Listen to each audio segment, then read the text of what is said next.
Oi, gente, tô aqui para conversar com vocês mais uma vez sobre literatura.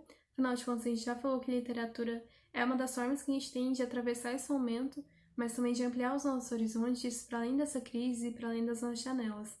No vídeo de hoje, a gente vai falar sobre uma escritora muito importante, também muito conhecida da literatura brasileira, que é a Clarice Lispector.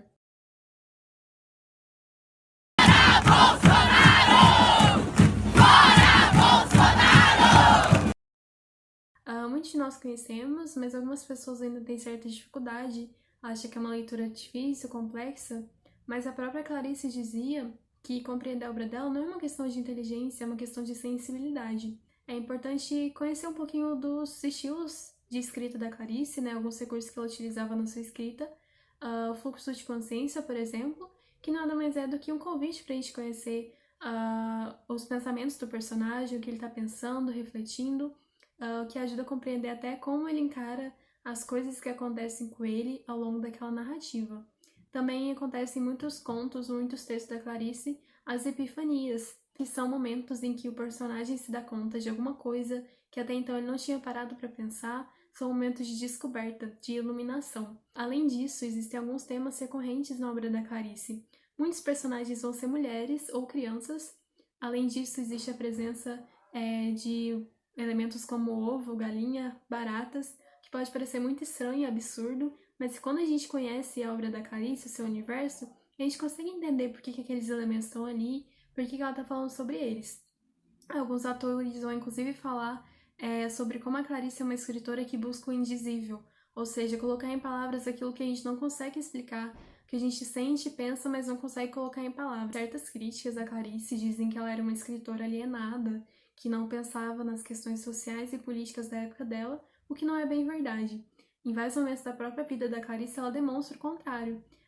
Ela foi uma escritora, por exemplo, participou das passeatas organizadas por intelectuais, artistas na época da ditadura. Também escreveu, usou da sua coluna num jornal para denunciar o assassinato do Edson Luiz, que foi estudante secundarista morto em 68 pela ditadura militar.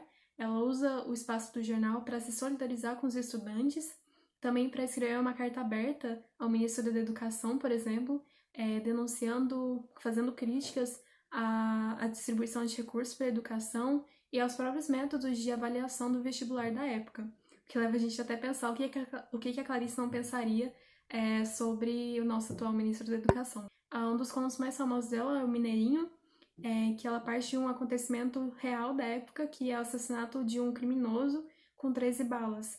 Quando ela mesma diz, né, só uma bala bastava. O que infelizmente soa bastante atual ainda, né? Mas a partir desse acontecimento ela vai refletir sobre questões como a injustiça, até sobre o que levou o criminoso a seguir por aquele caminho.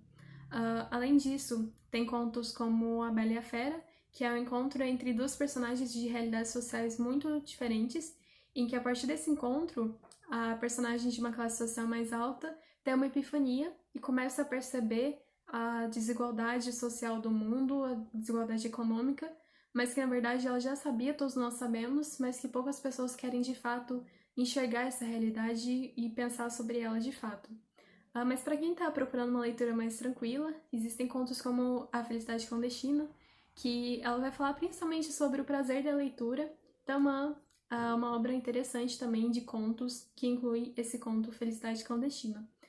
Mas também é fundamental falar sobre uma das principais obras da Clarice, mais famosas, que é A Hora da Estrela, que foi esse último livro que ela publicou em vida, que vai relatar a história da Macabeia, que é uma retirante nordestina que vai viver na cidade grande, mas que é tão pobre, tão miserável em todos os sentidos, que ela nem consegue perceber a sua própria condição.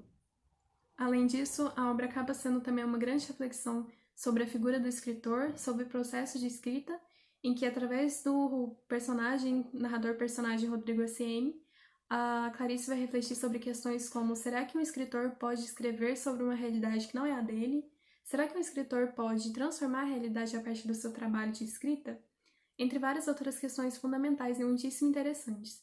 Então, fica a dica dessa leitura A Hora da Estrela, mas para quem ainda não tem de fato interesse ou não se sente preparado para ler Clarice, a obra dela de fato, a Hora da Estrela, por exemplo, foi adaptada para o cinema. Macabea!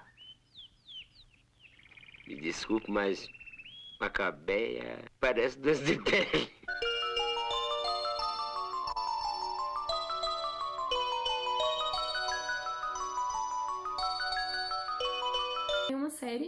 fazia parte de um programa chamado Cena Aberta, que tem 4 ou 5 episódios bastante legais, que inclusive tem uma proposta interessante de mostrar os bastidores da gravação da série, a escolha e seleção dos atores e atrizes. Ninguém me ensinaria um dia a morrer, assim como não se ensina cachorro a abanar o rabo ou a pessoa a sentir fome. Nasce-se e fica-se logo sabendo.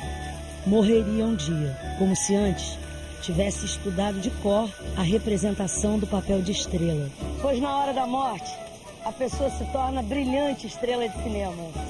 É o instante de glória de cada um. Então, tanto o filme quanto a série estão disponíveis no YouTube.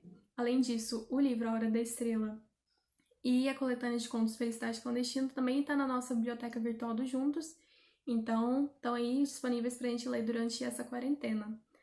Além disso, tem um disco da Maria Bethânia, chamado A Beira e o Mar, que é inspirado, de certa forma, na Hora da Estrela. Então, para quem ainda não conhece a Maria Bethânia ou quer conhecer melhor a sua obra, fica aí essa indicação também. Ora minha pele caqui, sem rosa. Bom, além de tudo isso que eu já comentei, tem uma entrevista muito famosa, que foi a única entrevista que ela deu em vida, né?